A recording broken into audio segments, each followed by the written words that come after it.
নমস্কাৰ মই মজিদ বন্ধুসকল পলকতে চামহক আজি সন্ধিয়াৰ কেইবাটাও গুৰুত্বপূৰ্ণ খবৰ। প্ৰথমটো খবৰ, হঠাৎ অগ্নিগড় বা কোকৰাঝাৰ প্ৰতিবাদকাৰীয়ে জ্বলালে বিৰছা কামাণ্ডো ফৰ্চৰ দুটাকৈ অস্থায়ী কাৰ্যালয়।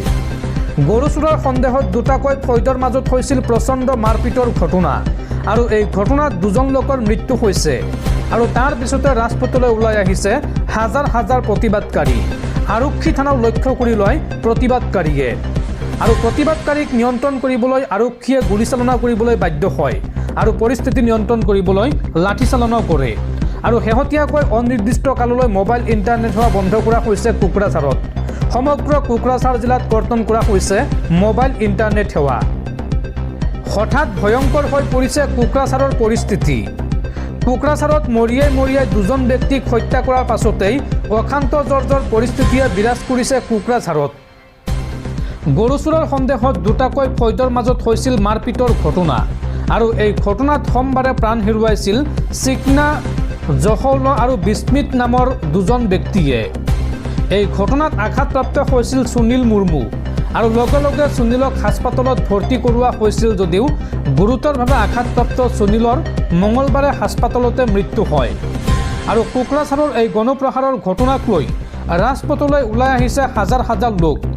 ৰাজপথত আবদ্ধ কৰি ৰখা হৈছে BTC চিফ হাগ্ৰামা মহিলাৰীৰ বাহনো।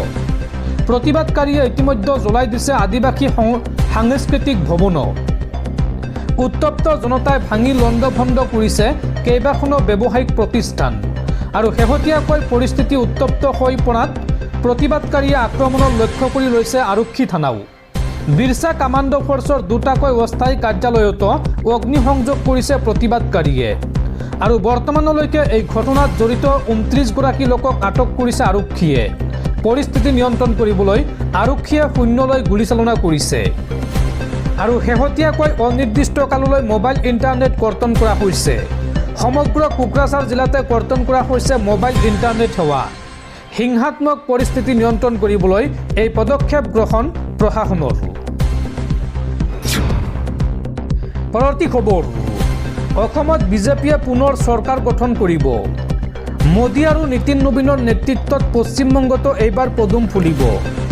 লগতে পুডুচেৰী আৰু তামিলনাডুতো বিজেপিয়ে চৰকাৰ গঠন কৰিব। কেৰালাতো আমি চৰকাৰ কৰিম।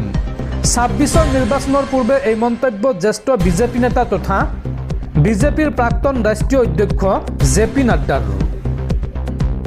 দৰ্শকসকল আৰু বহুতো গুৰুত্বপূৰ্ণ খবৰ আছে। তাৰ আগতে আপোনাক জনাওঁ যে যদি আপুনি এতিয়ালৈকে এইটো ভিডিঅ'ত লাইক কৰা নাই তেন্তে এতিয়াই ভিডিঅ'টোত লাইক কৰি দিয়ক আৰু এনেকুৱা ধৰণৰ ভিডিঅ'সমূহ নিতৌ চাবলৈ চেনেলটো ছাবস্ক্ৰাইব কৰি কাষত থকা বেল আইকনটো প্ৰেছ কৰি ৰাখক। পৰৱৰ্তী খবৰ, ৰাজ্যত পুনৰ বাংলাদেশী নাগৰিক গ্ৰেপ্তাৰ। এইবাৰ কাছাৰৰ বৰখোলাত আটক কৰা হৈছে এগৰাকী বাংলাদেশী নাগৰিকক। ধৃত বাংলাদেশীজন বাংলাদেশৰ ময়মনসিং জিলাৰ মোহাম্মদ ৰুবেল আৰু এই ধৃত বাংলাদেশী লোকজনক সোধপোছ চলাই আছে আৰক্ষীয়ে। পৰৱৰ্তী খবৰ, আন্তঃৰাষ্ট্ৰীয় পৰ্যায়ত পুনৰ হুৰাহুৰে কমিছে ভাৰতীয় টকাৰ মূল্য। আমেৰিকান $1 বিপৰীতে ভাৰতীয় টকাৰ মূল্য হ'লগৈ 91 টকা।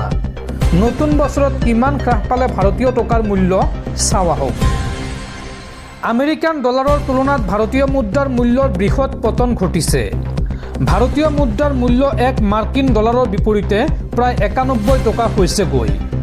বিজনেছ ষ্টেণ্ডাৰ্ডৰ এক প্ৰতিবেদন অনুসৰি 20 জানুৱাৰীত ভাৰতীয় মুদ্ৰা INR এই অভিলেখত উপনীত হয়। সোমবাৰে যি দামত বন্ধ হৈ পৰে মুদ্ৰাৰ বজাৰ, মঙলবাৰে তাতকৈও 3 পইচা কমলৈ নামি মুকলি হয় বজাৰখন। মঙলবাৰে বজাৰখন প্ৰতি ডলাৰত 90.93 টকাত মুকলি হয়। সোমবাৰে বজাৰখন বন্ধ হৈছিল প্ৰতি ডলাৰত 90.90 টকাত আৰু ইয়াৰ মাজতে দিনটোৰ ভিতৰতে নিম্ন স্তৰত প্ৰতি ডলাৰত 91.01 টকা হৈছে।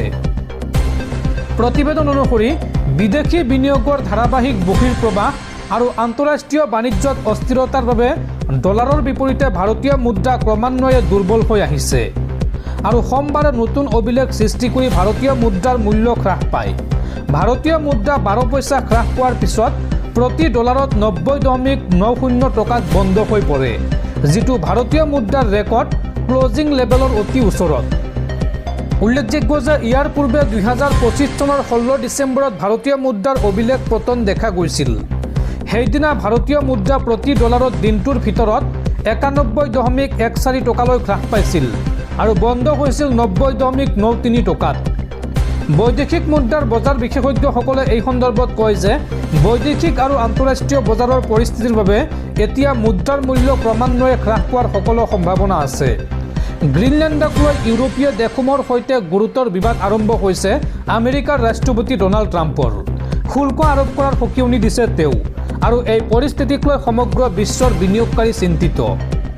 ফিনড্ৰেক্স ট্ৰেজাৰী এডভাইজাৰ্ছ LLPৰ ট্ৰেজাৰী আৰু কাৰ্যবাহী সঞ্চালক অনিল কুমাৰ ভাঞ্জালীৰ মতে ট্ৰাম্পৰ শুল্ক বৈধ নে নহয় সেই বিষয়ে আমেৰিকাৰ আদালতে সিদ্ধান্ত ল'ব আৰু ইয়াৰ প্ৰভাৱ সমগ্ৰ বিশ্বৰ বাণিজ্যত প্ৰভাৱ পেলাব।